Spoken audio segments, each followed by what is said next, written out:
नमस्कार दोस्तों, मैं डॉक्टर विक्रम शर्मा और एसीएल इंसाइक्लोपीडिया के इस अगले वीडियो में आप सभी का स्वागत है। दोस्तों, ये जो इंसाइक्लोपीडिया का हमारा सीरीज है, तो आप लोगों ने जो विभिन्न चैनल्स पे हम लोगों से सवाल किए हैं, हमारे यूट्यूब चैनल पे, इंस्टाग्राम पे कुछ पर्सनल क्वेरीज डाली हैं, तो उन सभी सवालों को इकट्ठा करके हम एक एक करके उनका जवाब देने का कोशिश कर रहे हैं, जिससे कि एसीएल से जुड़ी हुई जो भी आपकी क्वेरीज हैं, जो भी आपकी शंकाएं हैं, उन सबका जवाब आपको मिल सके। तो सबसे पहला सवाल मैं ये लेता हूं। हमारे एक व्यूअर ने पूछा है कि what should I eat after ACL surgery. मुझे एसीएल का जो सर्जरी होती है उसके बाद में ऐसा क्या खाना खाना चाहिए या ऐसा क्या चीजें लेनी चाहिए जिससे कि मेरे को रिकवरी में उसमें हेल्प मिले। तो दोस्तों, सबसे पहली बात कि एसीएल सर्जरी के इमीडिएटली बाद में आप लोगों का मोबिलिटी बहुत ज्यादा नहीं होता, मतलब जो चलना फिरना होता है वो बहुत ज्यादा नहीं होता, थोड़ा सा रिस्ट्रिक्टेड होता है। आप सिर्फ अपना डेली एक्टिविटीज के लिए आपको मूवमेंट अलाउ होता है। तो इनिशियल स्टेज में आपका डाइट थोड़ा सा लाइट होना चाहिए, क्योंकि आप हैवी डाइट लेंगे तो आपको एसिडिटी हो सकती है, आपको कॉन्स्टिपेशन हो सकता है। तो इनिशियल डेज में आपका डाइट लाइट होना चाहिए। अगला सवाल जो कि बहुत ही कॉमन है, हमारा ऑलमोस्ट हर पेशेंट ये बात को पूछता है कि डाइट में क्या दें। अधिकतर जो पेशेंट्स होते हैं, उनके घर वाले या उनकी वाइफ्स जो होती हैं, वो इस बात को पूछती हैं कि डाइट में हम ऐसा क्या दें जिससे उसका जल्दी रिकवरी हो। तो दोस्तों, मैं आप लोग को ये बताना चाहता हूं इस बारे में मैं आप लोगों को ये बताना चाहता हूं कि इनिशियल स्टेज में डाइट का रिकवरी में बहुत ज्यादा रोल नहीं होता है। या तो आप लोगों के कोई डेफिशिएंसी हो, जैसे विटामिन डी का या कोई दूसरा डेफिशिएंसी है, तो उसके लिए हम लोग फिर भी सप्लीमेंट देते हैं। बट इनिशियल स्टेज में क्योंकि आपको इतना ज्यादा मसल बिल्डिंग नहीं करना होता, तो ये जो करीब 4 से 6 वीक का टाइम है, आपको एक जो नॉर्मल बैलेंस डाइट है जो कि आप अपना डेली रूटीन में खाते हैं वो लेना चाहिए। बहुत ज्यादा हैवी डाइट आपको नहीं लेना चाहिए। अब हम बात करते हैं कि जो इसका सेकंड स्टेप होता है, जैसे कि 6 वीक्स के बाद में या 4 से 6 वीक्स के बाद में हम लोग एक्सरसाइज का इंटेंसिटी बढ़ाते हैं, आपको मसल बिल्डिंग का उसमें कोशिश करते हैं। एक्सरसाइज के लिए ये भी बताया जाता है कि आप जो अपना पैर है उस पर वेट कफ बांध के एक्सरसाइज करें या रेजिस्टेंस बैंड मतलब थेराबैंड से एक्सरसाइज करें। तो ये स्टेज पे हम लोगों को मसल बिल्डिंग का जरूरत होता है, मतलब जो घुटने के आसपास की मांसपेशियां हैं उनको हम लोग ताकत देने का हमारा एक एम होता है।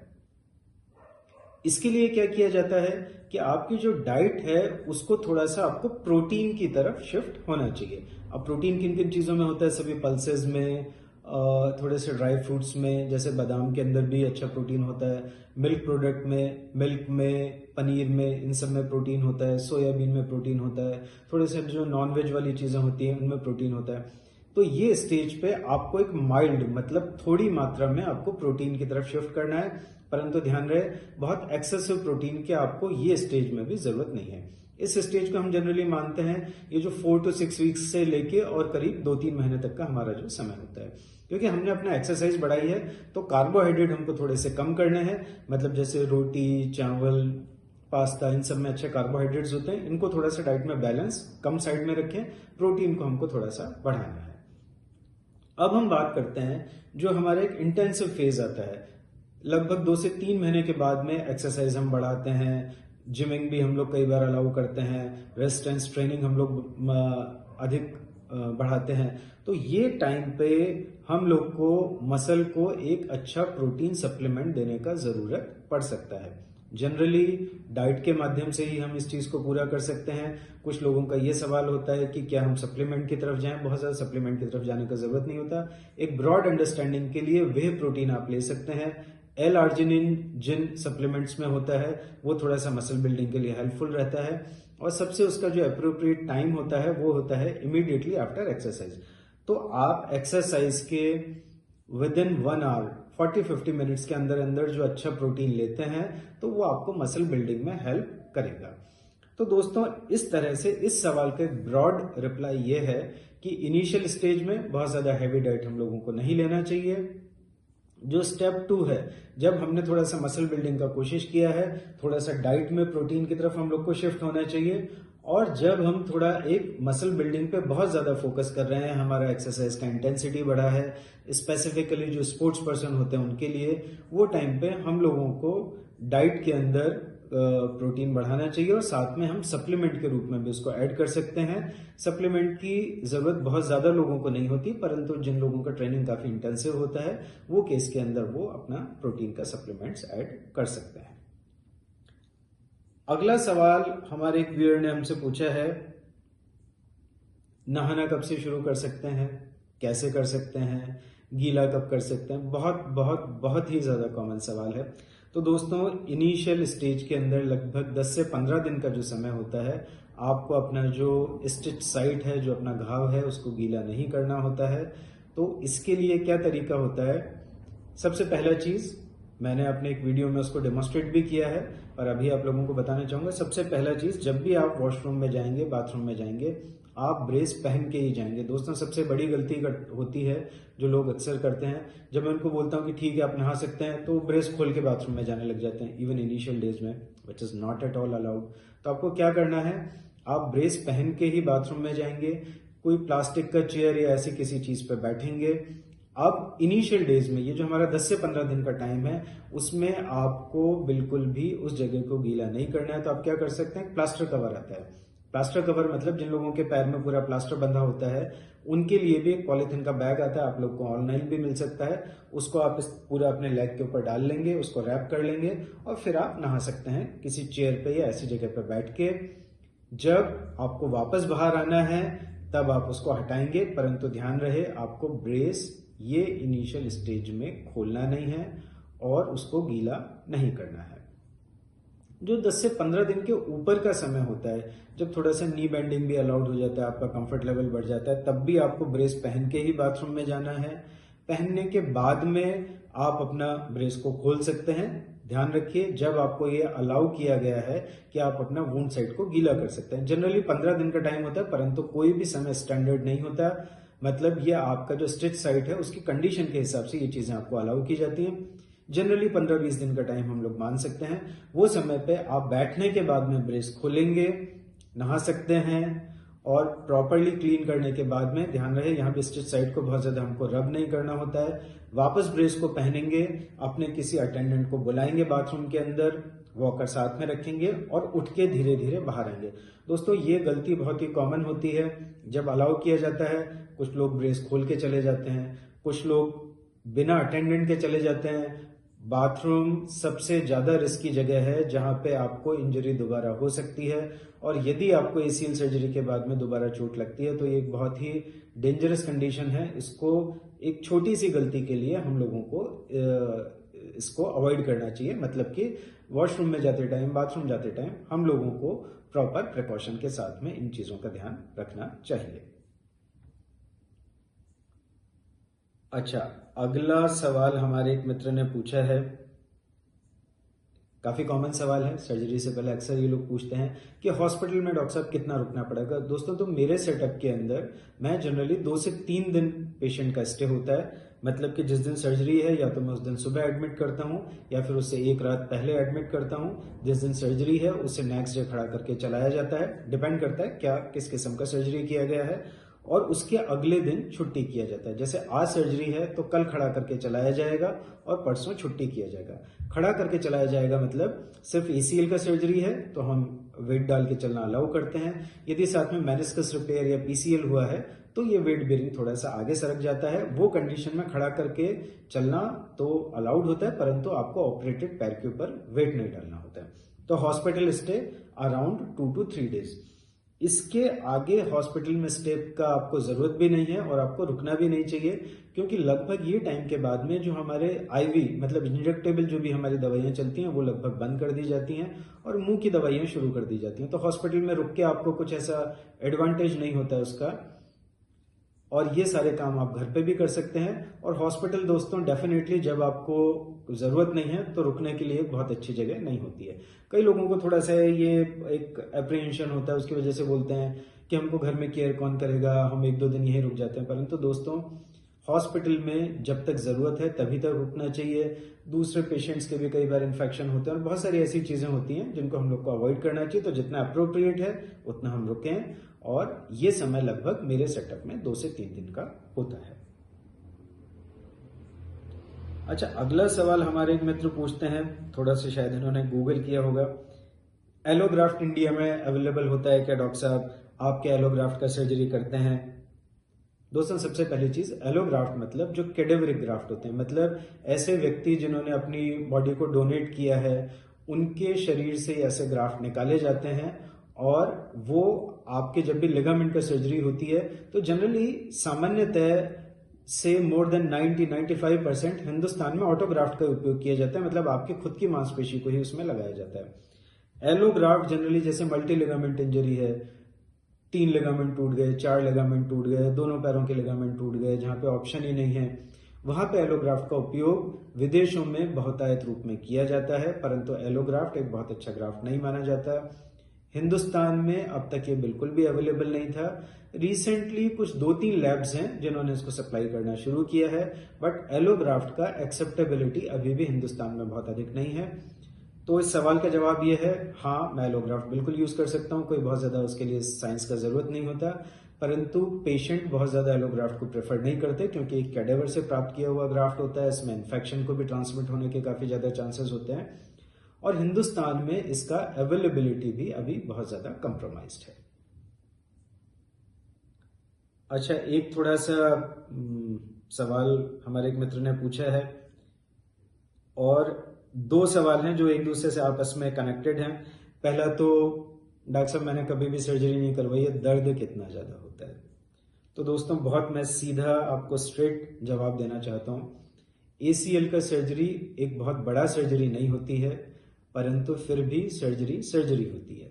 आप देखते हैं कि एक शरीर पे एक एब्रेजन भी लगता है, खरोंच भी लगती है, तो हमको हफ्ता 10 दिन तक वो दुखती है। तो मैं ये तो बिल्कुल नहीं बोल सकता कि बिल्कुल भी दर्द नहीं होता, परंतु एक जैसा जो एक हड्डी टूटती है उसका जो सर्जरी होती है, उस कंपैरिजन में ACL की सर्जरी में जो टिश्यू का मैनिपुलेशन है वो काफी कम होता है, तो उस एक्सटेंट का दर्द बिल्कुल भी नहीं होता है।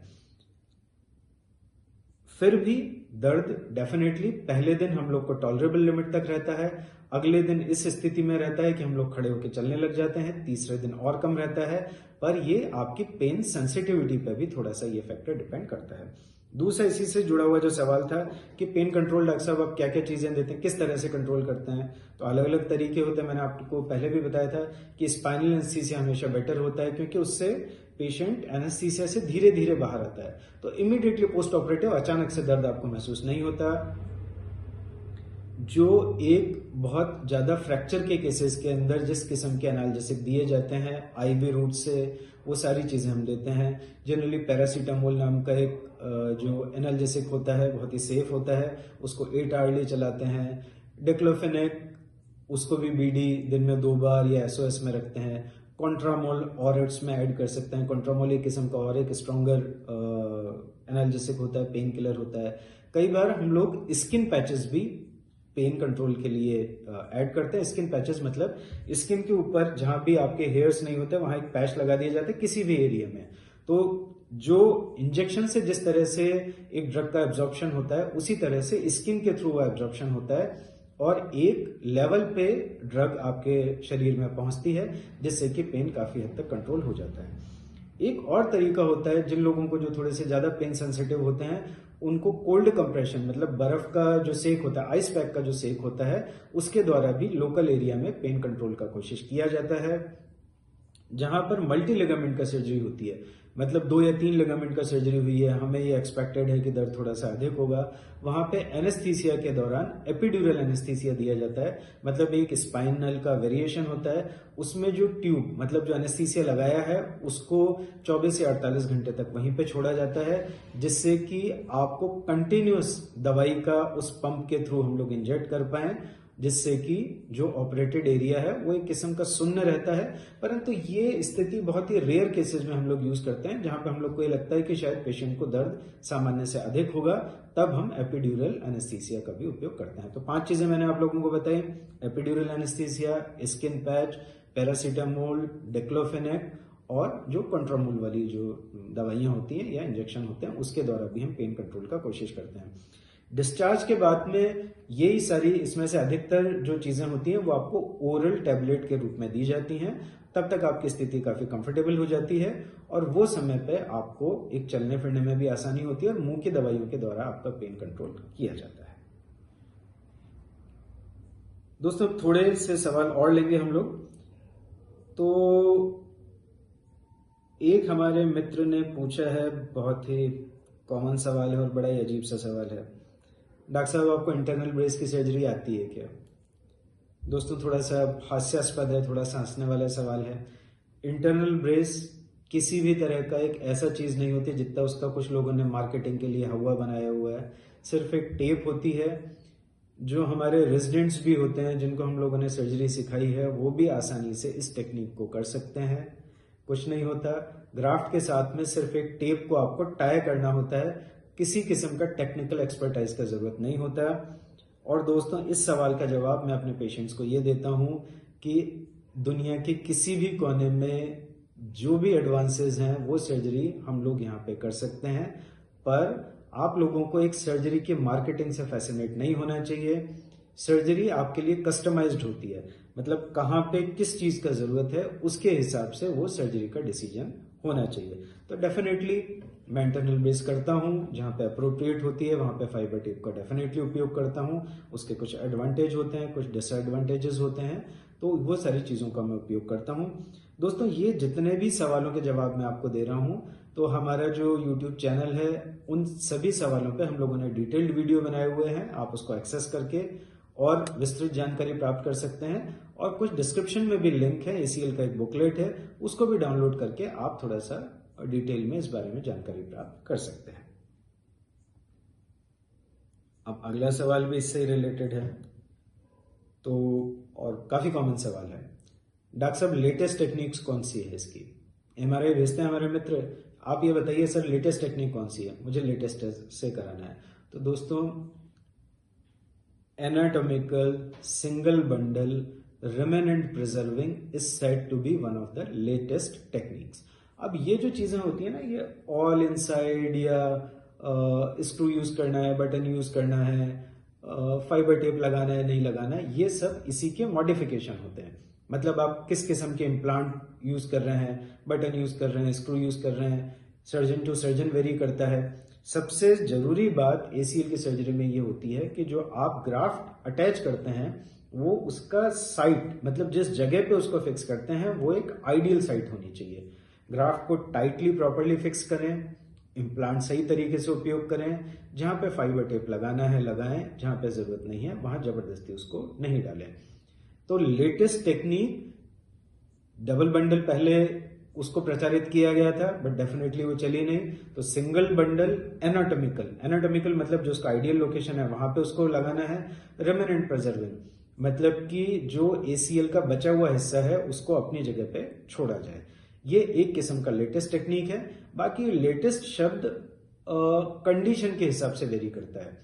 कई बार ACL का रिपेयर किया जाता है, कई बार ऑगमेंटेशन किया जाता है, सिंगल बंडल रिकंस्ट्रक्शन किया जाता है। तो घुटने में के लिगामेंट का सर्जरी किस किस्म का है उसके आधार पे ही ये लेटेस्ट शब्द का जो डिसीजन निर्धारण उस पर किया जाता है। तो मोटा मोटा मैंने आपको ये बताया, single bundle anatomical remnant preserving ACL reconstruction fibre tape plus minus.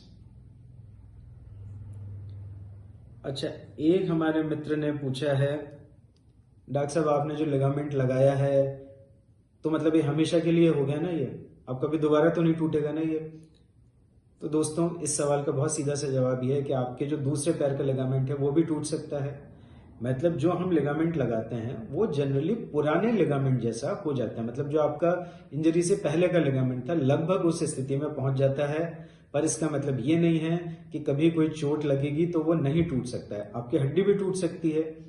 तो कहने का मतलब ये है कि जो नया लिगामेंट लगाया गया है उसकी स्ट्रेंथ बिल्कुल आपके पुराने लिगामेंट जैसी ही लगभग हो जाती है, परंतु री इंजरी नहीं हो उसके लिए आपको अपने जो थाई मसल की स्ट्रेंथनिंग पे ध्यान देना चाहिए। ऐसे फैक्टर जो कि आपको इंजरी के लिए प्रोन करते हैं, इंजरी के लिए आपकी ससेप्टेबिलिटी बढ़ाते हैं, उनको कंट्रोल करने का आपको कोशिश करना चाहिए। तो जब भी सर्जरी के बाद में जो हमारे दोस्त लोग जाते हैं उनको मैं इस बारे में गाइड करता हूं। प्रिवेंशन पे भी मैंने कुछ वीडियोस बनाए हुए हैं, आप लोगों को डेफिनेटली देखना चाहिए। और सबसे बड़ी बात, री इंजरी के चांसेस सबसे ज्यादा तब होते हैं, आप में से कुछ लोग जो है फॉल्स क्लेम सुन के आते हैं कि 3 महीने में हमने जंप कर दिया और दौड़ने लग गए। ऐसे लोग हमेशा री इंजरी के लिए प्रोन होते हैं और उनको लिगामेंट दोबारा टूटने का बहुत अधिक गुंजाइश होता है। डेफिनेटली जब फाइबर टेप का उपयोग होता है तो री इंजरी होती है, वो केसेस में फाइबर टेप आपके लिगामेंट को एक किस्म का प्रोटेक्शन देती है।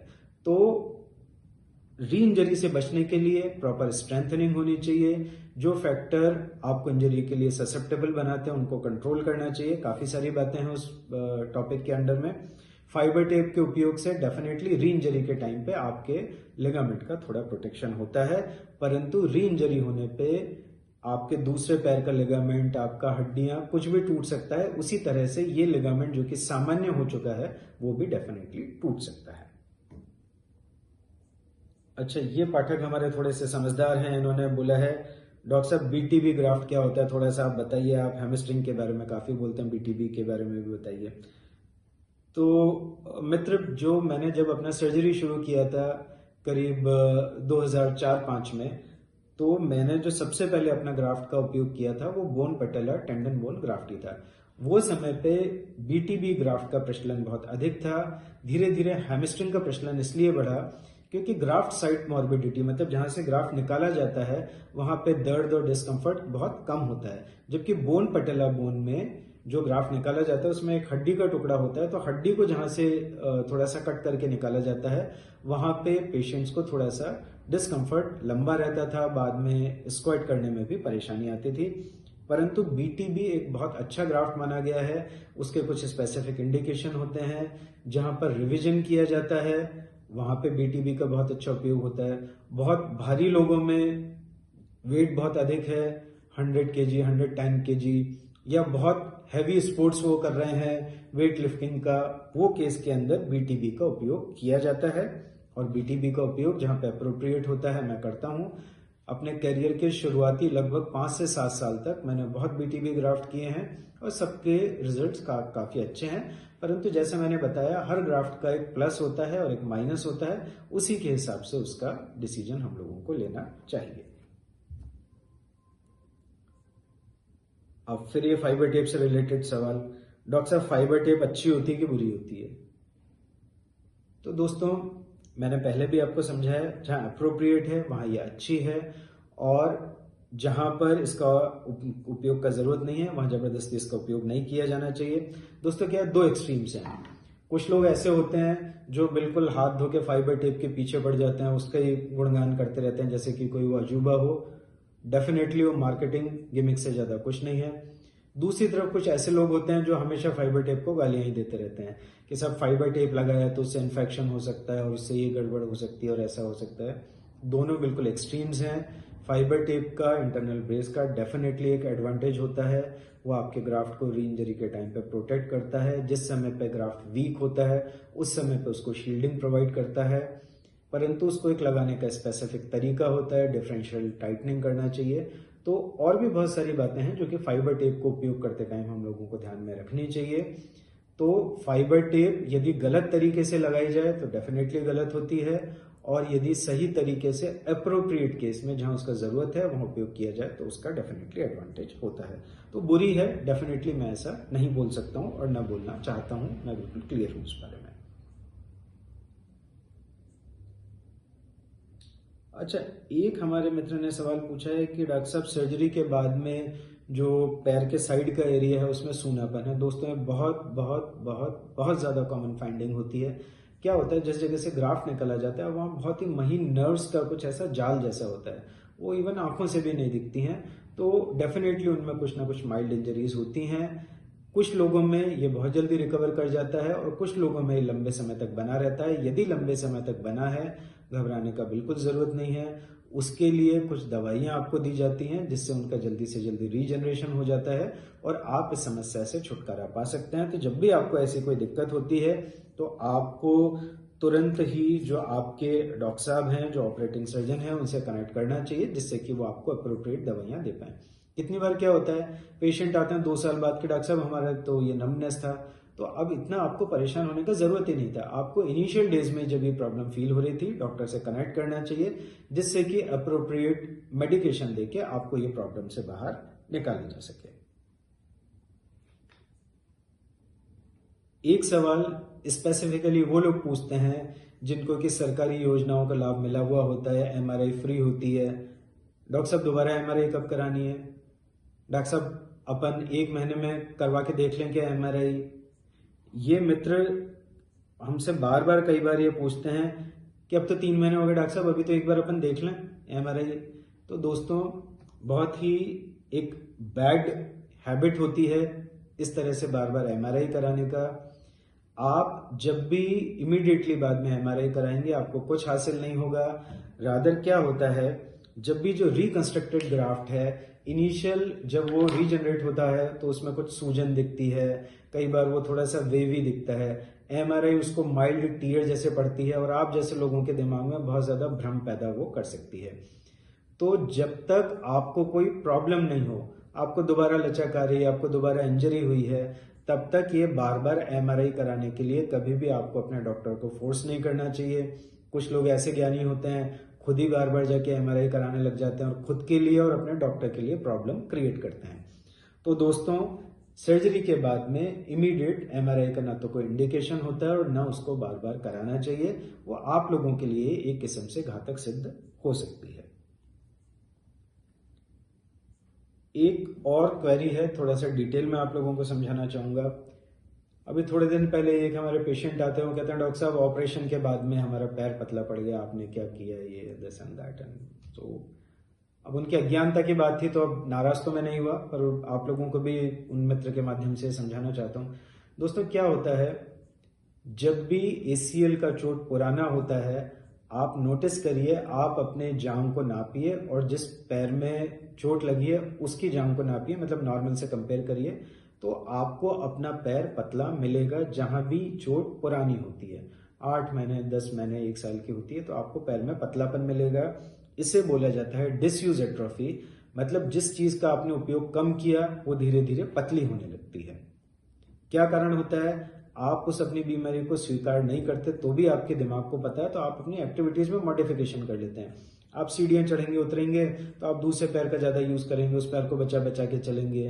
तो इस तरह से जब भी हम जिस चीज का कम उपयोग करते हैं धीरे धीरे उसमें पतलापन आने लग जाता है। इसको बोला जाता है डिसयूज।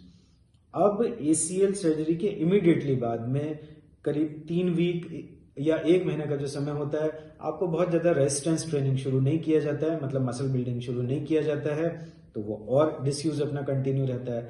तो ऑपरेशन में कोई ऐसा चीज नहीं होता जिसकी वजह से पैर में पतलापन आए। ये तो जब भी हमारा चोट पुराना होता है तब हमारे पैर में पहले से ही पतलापन होता है, जिसको कि हम लोग अधिकतर नोटिस नहीं करते हैं। अब सवाल यह है कि इससे हम लोग रिकवर कैसे कर सकते हैं। तो जब भी हमारे लिगामेंट का एक बेसिक यूनियन हो जाता है लगभग 3 हफ्ता 4 हफ्ता, तो जैसे कि मसल बिल्डिंग का क्या प्रिंसिपल होता है, जैसे हम लोग 1 kg का डंबल लेते हैं फिर 2 kg का लेते हैं, सिमिलरली हम लोग पैर में वेट बांध के या थेराबैंड एक रबर का बैंड होता है उसकी मदद से स्ट्रेंथनिंग धीरे धीरे शुरू करते हैं, उसको धीरे धीरे बढ़ाते हैं, डाइट में प्रोटीन बढ़ाते हैं, जो मसल बिल्डिंग के लिए और कुछ सप्लीमेंट्स होते हैं उनको हम लोग ऐड करते हैं। तो इस तरह से जो हमारी मांसपेशी पतली पड़ चुकी होती है उसको हम लोग रिकवर करने का कोशिश करते हैं। जैसे आप देखते हैं ना, कोई बॉडी बिल्डर होता है या कोई सामान्य व्यक्ति भी होता है, मसल का एक्सरसाइज करता है, धीरे धीरे मसल मास उसका बढ़ने लग जाता है। तो इसी तरह से ये आपका मसल का थिनिंग है, मसल आपकी कमजोर हो गई है डिसयूज के कारण, तो उसको धीरे धीरे बढ़ाने के लिए हम लोग ये एक ग्रेडेड एक्सरसाइज पैटर्न और न्यूट्रिशन के माध्यम से ये आपका मसल बिल्डिंग करते हैं। इस वीडियो का मैं अंतिम सवाल लेता हूं क्योंकि थोड़ा सा बड़ा बन रहा है वीडियो। डॉक्टर साहब सर्जरी के बाद में मैंने अमुक जगह सर्जरी कराई थी, तो जो स्पाइनल लगाया उसके बाद में मेरे को 2-3 दिन तक जब भी मैं बैठता या 5-7-10 दिन तक मैं बैठता गर्दन में दर्द होता और चक्कर आते और ऐसी ऐसी चीजें मुझे होने लग गई। तो दोस्तों आप लोग को थोड़ा सा समझाना चाहता हूं, इसे बोला जाता है स्पाइनल हेडेक। अधिकतर इसका कारण ये होता है, आप लोग को स्पाइनल के बाद में ये बोला जाता है कि 24 घंटे तक आपको सीधा लेटना है, तकिया नहीं लगाना, उठना नहीं है, सिर्फ खाने पीने के लिए या जब आपको टॉयलेट के लिए अलाउ किया जाता है उसी टाइम आपको उठना होता है। कितनी बार क्या होता है कि लोग पहले उठ के बैठ जाते हैं, वीडियो देखने लग जाते हैं, तकिया लगा के लेटने लग जाते हैं। तो 24 घंटे तक इन चीज़ों को अवॉइड करें। क्योंकि कई बार स्पाइनल की वजह से कुछ लोगों में एक सिर में और गर्दन वाले हिस्से में जकड़न आना, दर्द होना, चक्कर आना, ये सारी चीजें कई बार होने लग जाती हैं। तो वो केसेस के अंदर आप लोगों को सर्जरी के इमीडिएटली बाद में 24 घंटे तक पिलोज और ये सब लगाना अवॉइड करना चाहिए। यदि स्पाइनल हेडेक हो गया है तो आपको थोड़ा सा लेट के रहना चाहिए। कॉफी, जो कैफीन वाली कुछ दवाइयां होती हैं वो आपको दी जाती हैं, उससे स्पाइनल हेडेक में थोड़ा सा कंट्रोल होता है। कॉफी आप पी सकते हैं। आपकी डाइट में भी फ्लूइड्स आपको थोड़े से अधिक रखने हैं। और एक बार ये स्पाइनल हेडेक हो जाता है तो दोस्तों ये 5-7 दिन का समय जाने में लेता है। इससे बहुत ज्यादा आपको घबराने का जरूरत नहीं है। तो दोस्तों इस तरह से ACL इंसाइक्लोपीडिया के इस तीसरे वीडियो में हम लोगों ने जो ACL सर्जरी से जुड़े हुए डिफरेंट क्वेश्चंस हैं उनके बारे में बात किया। इससे पहले भी हम लोग 2 वीडियो बना चुके हैं, उनको भी आप लोगों को देखना चाहिए, क्योंकि आपको ACL से जुड़े हुए बहुत सारे सवालों के बारे में जानकारी मिलेगी। साथ में आपको ये भी बताना चाहता हूं कि आपको यदि ACL से संबंधित कोई चोट है तो आप जो हमारा व्हाट्सएप हेल्पलाइन है 9587077444, उस पर अपना MRI भेज के हमसे संपर्क स्थापित कर सकते हैं। हम लोग आपको एक कॉम्प्लीमेंट्री एडवाइस प्राइमरी उस पर देने का कोशिश करते हैं। तो दोस्तों इस वीडियो को देखने का धन्यवाद। Thank you. Stay happy. धन्यवाद।